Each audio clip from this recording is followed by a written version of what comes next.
अस्सलाम वालेकुम dear friends, welcome है आज के ब्लॉग में आप लोग का। तो गाइस दिन का इतना सारा काम होता है, सुबह से लेके शाम तक कुछ ना कुछ रहता ही है काम में। सुबह भी ढेर सारे काम वाम करने के बाद, घर की साफ़ सफाई के बाद फिर टाइम बहुत कम होता है रमज़ान में, आप लोगों को पता है। तो इसमें बस जल्दी जल्दी सारा काम करना होता है। सुबह में घर के काम रहते हैं, कुछ बाहर के मार्केट के भी काम होते हैं। उसके बाद फिर हमें थोड़ा थोड़ा सी देर पे ही इफ्तार का भी रेडी करना होता है, यानी कि दोपहर से ही लगना होता है इफ्तार के काम में, क्योंकि ये फ्रूट्स की कटिंग होती है या फिर चटनी बनानी है या फिर सालन बघाड़ना है। ये सब काम जल्दी कर लेते हैं अगर हम ये सारे काम ना, तो बड़ा इजी रहता है फिर हमें इफ्तार के टाइम पे। क्योंकि जब हम बिज़ी रहते हैं तो रोज़ा अगर लगता भी है तभी पता नहीं चलता है, सारे काम जल्दी जल्दी हो जाते हैं। तो इधर मैं काम कर रही थी, उधर मेरी सिस्टर काम कर रही थी। देख सकते हैं बॉटल में से जो चटनी है उसको निकाल के दूसरी बॉटल में वो ट्रांसफ़र कर रही थी। तो सब लोग मिलके जब काम करते हैं तो बड़ा जल्दी हो जाता है। तो सबसे पहले मैं बनाती हूँ फ्रूट चाट, आप लोग को पता ही है। और पापा आए हुए हैं तो बस सारा काम जल्दी जल्दी हमें निपटाना है, क्योंकि बहुत सारे काम ऐसे होते हैं करना बहुत ज़रूरी होता है। और यहाँ पे ये बॉटल गिर रही थी, मैंने उसको जल्दी से पकड़ लिया कि ये गिरे नहीं। तो बस इस तरह से हमने अच्छे से इसकी कटिंग कर लेनी है फटाफट फटाफट से। सारे जितने भी बनाना है ना वो हमने इस तरह से काटने हैं। गाइस रमज़ान में माशाल्लाह काम ज़्यादा होता है, लेकिन अल्लाह का शुक्र थकान इतनी नहीं होती है जितना काम होता है। सुबह से लेकर शाम तक कुछ ना कुछ काम रहता है रमज़ान में। तो ये खाने का काम नहीं होता, खाने के अलावा ही बहुत सारे काम होते हैं घर के। तो मतलब खाना बनाना और खाने का ही काम नहीं, बहुत सारे काम होते हैं, लेकिन अल्लाह का शुक्र इसमें इतनी थकन भी नहीं होती है। सारे काम अच्छे से हो जाते हैं और जितना हम नॉर्मल डेज़ में नहीं बनाते हैं ना खाना, उससे ज़्यादा माशाल्लाह रमज़ान में बन जाता है और एनर्जी भी आ जाती है इतनी कि आराम से सारा काम हो जाए। लेकिन गाइस रोज़ा इफ्तार के बाद फिर कुछ भी काम नहीं करा जाता। पता नहीं आप लोग कर लेते हो या नहीं, मुझे तो बिल्कुल भी नहीं करा जाता। इसीलिए मैं सारा काम इफ्तार के टाइम पे ही कर लेती हूँ, यानी कि सहरी का, डिनर का और इफ्तार का तीनों का साथ में करती हूँ, तो बड़ा ईज़ी रहता है।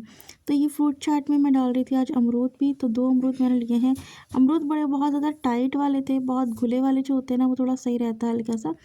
तो ये बहुत ज़्यादा कच्चे वाले अमरूद थे और इसको मैंने कटिंग कर लिया। उसके बाद फिर बारी थी पपाया कटिंग करने की, तो मैंने इसको भी इस तरह से इसका ऊपर की साइड्स और ये जो छिकल था ना इसका, इसको हटा दिया।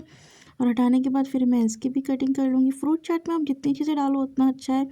और ज़्यादा से ज़्यादा फ्रूट को ही आप लोग जो है ना इफ्तार में ज़रूर लिया करो।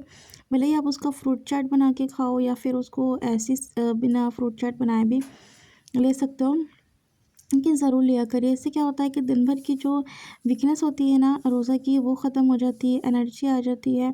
और सेकंड, जिन लोगों का बीपी लो हो जाता है या कुछ लोगों का हाई भी रहता है, तो वो इससे नहीं होता है। रोज़े में उन लोगों का होता है, बहुत से लोगों का बीपी हाई या लो की प्रॉब्लम होती है, तो वो नहीं होती, क्योंकि हर फल में कोई ना कोई शिफा अल्लाह पाक ने ज़रूर दी है।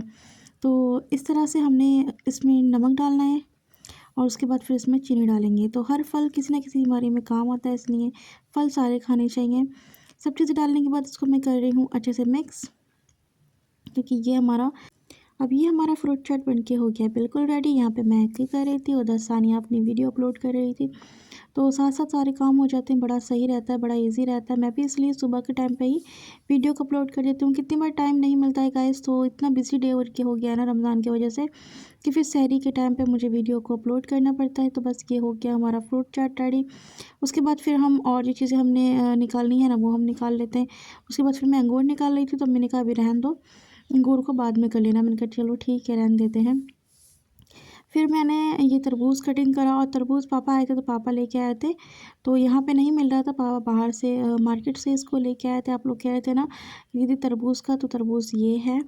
और तरबूज़ से बहुत ज़्यादा फ़ायदा होता है। बस तरबूज़ का ये रहता है कि प्यास की शिद्दत को ये कम करता है। अगर आप लोग शरबत नहीं पी रहे हो, जैसे मौसम नहीं है शरबत का, तो तरबूज़ ज़रूर लो। रमज़ान में ये बहुत सही रहता है और पानी की जो ख्वाहिश होती है ना उसको भी थोड़ा ख़त्म करता है, यानी कि जो प्यास लगती है पूरे दिन भर आप लोग भूखे प्यासे हम लोग रहते हैं ना, तो उसको बड़ा सही ये मैनेज करता है। उसके बाद फिर हमने इस तरह से इसकी वाइड्स कटिंग करनी है। बहुत ज़्यादा मैं कटिंग नहीं करूँगी, थोड़ा सा ही कटिंग करूँगी, क्योंकि इतनी सारी चीज़ें जब हो जाती हैं तो हर चीज़ ज़्यादा नहीं रखी जाती। थोड़ी थोड़ी में ही अच्छा खासा ये हो जाता है। बस ये सब चीज़ें मैंने कंप्लीट करी, सारे काम आराम से। उसके बाद फिर मैं किचन में आ गई थी असर की नमाज़ पढ़ने के बाद। फिर मैंने पापड़ को इस तरह से सब पापड़ जो भी हमने करे थे ना वो सब फ्राई कर लिए। सबसे पहले मैं फ्रूट्स की काम करती हूँ। दोपहर का मैंने जो काम था ना, दोपहर का टाइम, तो मैं फ्रूट्स कटिंग में, चटनी बनाने में, यानी कि टमाटर की चटनी वटनी होती है ना, मम्मी बनाती हैं, उन सब में देते हैं हम लोग टाइम। उसके बाद फिर शाम में बस ये सारा काम रह जाता है फ्राई करने वाला। तो बस इस तरह से हमने अच्छे से फ्राई कर दिया। उसके बाद फिर जितने भी पापड़ है ना, जितने भी तरह के सब डालने, और जो पहले मैंने पापड़ डाला ना, ये वाला मूंग दाल वाला, ये बहुत टेस्टी होता है और बहुत हेल्दी होता है। तो हम लोग ये वाला पापड़ तो ज़रूर ही लेके आते हैं मूंग दाल का। बाकी और भी कई तरह के हैं इसमें। और बस पापड़ करने के बाद फिर अम्मी ने कहा थोड़ी सी पकौड़ी बना लो, तो मैंने कहा चलो ठीक है जी, आज पकौड़ी बनाती हूँ। तो मैंने लच्छे वाली पकौड़ी बनाई है, ये वाली, यानी कि लच्छे पकौड़ी क्यों कहते हैं, इसमें प्याज को कटिंग करते हैं बारीक बारीक सा, जैसे आप लोग कटिंग करते हो, और जो आलू होता है ना उसको हम कर देते हैं कद्दूकश। तो इसको फिर लच्छा पकौड़ी कहते हैं। और इसमें जो भी चीज़ें आपने ऐड करनी है आप ऐड कर सकते हो। बेसन, अरारोट, चावल का आटा, अरारोट नहीं चावल का आटा ऐड कर दो, बाकी बेसिक से मसाले सारे ऐड कर दो, ठीक है ना। तो और उसमें थोड़ी सी अजवाइन होता है, अजवाइन नहीं तो ज़ीरा, वो क्या होता है डाइट के लिए बहुत सही रहता है। उसके बाद फिर बस आपने इस तरह से डाल देना है। आप चाहो तो हाथ से डालो, नहीं तो आप इस तरह से स्पून से भी डाल सकते हो। स्पून से क्या होता है, बड़ा इजी रहता है, हाथ भी आपके गंदे नहीं होते, और 10 काम और भी आप साथ साथ कर सकते हो, वरना बार बार हैंड वॉश ही करना। तो बस इस तरह से हमने अच्छे से इसको डालने के बाद इस तरह से इसको पलट देना है। डालने के बाद फ़ौरन आप मत पलटा करो, कम से कम इसको 2 से 3 मिनट का टाइम दिया करो। उसके बाद ही इसको पलटा करो, ताकि अच्छे से नीचे से ही कुक हो जाए। अगर ये कुक नहीं होगी ना तो पूरी टूट जाएगी। चाहे किसी भी चीज़ की पकौड़ी आप बनाओ तो इस तरह से ही बनाना।